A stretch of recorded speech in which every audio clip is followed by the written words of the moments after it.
right, and welcome back to episode 2 of my podcast, Reading Reviews with Amy. So in this episode, we're talking about the book, I Will Always Write Back. The subtitle is How One Letter Changed Two Lives. So this is a book, the authors are Caitlyn, Alifirenka, and Ganda. These two people, this boy and this girl, are also the main characters of the book, and this book is like an autobiography of both of their lives together. Well, yeah, so let's just get right into it. Alright, so I read this book in 6th grade as part of a book club, and it's not in the typical genre that I would usually prefer. So that is why I was very hesitant to read this book, and that is why reading it and finding it interesting makes it even more meaningful for me and even more likely that I would want to recommend it to you guys. I'm not just picking this to pick a book. I truly found this book to be sort of inspiring. So the basic premise is, there's this girl, Caitlyn. She's living in the United States, living a pretty privileged, average life. Normal family, normal house, parents both work, stuff like that. However, she hasn't really done anything super special yet in her life. Then you have our other character, Martin, who is a young boy, well, same age as Caitlyn, from Zimbabwe, in Africa. And those were the two main characters. You get a little bit of their backstory. Also, every other chapter alternates between the other one's perspective. So the main premise is, it sort of started as an assignment. Everyone in Caitlyn's class, back in the United States, wrote to an unknown student somewhere in a distant place. So Martin was the one that received the letter that Caitlyn wrote from her school. So there were only 10 letters and 40 kids in his class. So Martin was rare to get one of these. However, he was the top student. That's another main character trait about Martin. He's super smart, he's a great kid, and so since he was a top student, he got this letter from Caitlyn. So this letter sort of sparked a correspondence between the two, and they realized how different each other's lives were, especially from, around the world. So after a bit of correspondence, Caitlyn quickly realizes that Martin actually needs some help. His family doesn't have a ton of money. I mean, not a lot of people do in his part of the world, but specifically his family. And she, obviously, since they're friends now, she wants to help. She wants to reach out and do what she can. So she starts, sending him, care package type things along with his letters and different things like that. And as the story progresses, they help each other. So if she needs something, he'll write it in the letter and send it, and if he needs something, which he often does, then she can send it. And so it's the kind of thing where $100 for Martin can be the difference between staying in his house or not. That kind of thing. So it's the kind of thing where Caitlyn is really helping him, and I think it's really special. And as the book goes on, they sort of realize that they want to meet each other. So the book goes on, and eventually they are able to meet up, which I think was so sweet. And the book was just really impactful for me because it made me realize, how similar that I am to Caitlyn makes me think, wow, there really are Martins in the world who need help or need donations. So whenever my church does something I don't know, a service project or something, I'm always well, this is my way of helping, So it's definitely a feel-good book. I mean, there are some moments where you're kind of oh no, sad, but it is awesome. And I really love the two perspectives, mostly because they were so different, and mostly because I just really loved it. Also, the book had, like, pictures of them, because they were, like, real-life people. They're still friends today. They wrote the first letter back in 1997, but now they're still friends today, obviously. They're grown up now. Yeah, they're grown. And, so here, I'll read the little back cover of the book. It says, Caitlyn, Alifirenka, and Ganda met as pen pals in 1997 and are still best friends today. Caitlyn is an ER nurse, lives outside Philadelphia, which is where I live, with her husband and young daughters. Martin currently lives in New York. He has dual degrees in mathematics and economics from Villanova University and an MBA in finance from Duke University.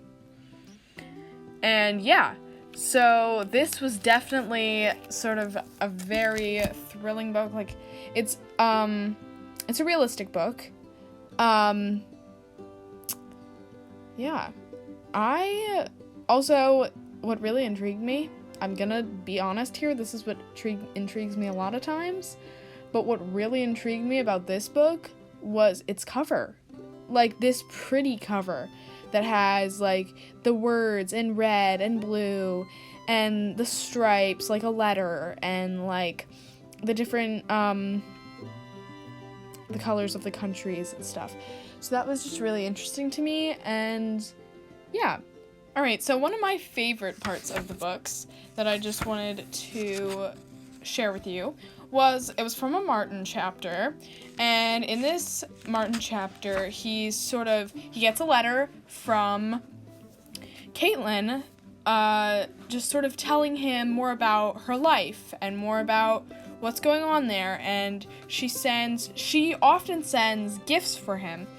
And so this time he's writing a letter back to her, and he's, like, thanking her for, telling him about it, and he makes this promise that one day, he will be one of the African students at one of the universities, and that he wants to become, like, a doctor, and then he wants to go and visit Caitlyn. And I just thought that was a really sweet moment and a really sweet scene, because he was really, like, pouring out his heart, and also he was just, like, really, like, committed to this. And throughout the rest of the book, he, like, keeps fulfilling this sort of promise and keeps, working toward a good future so that he can, like, meet her and be with her, which I think is so sweet. He always ends his, like, letters with nice sign-offs, like, warmest regards from Martin Ganda and the Ganda family.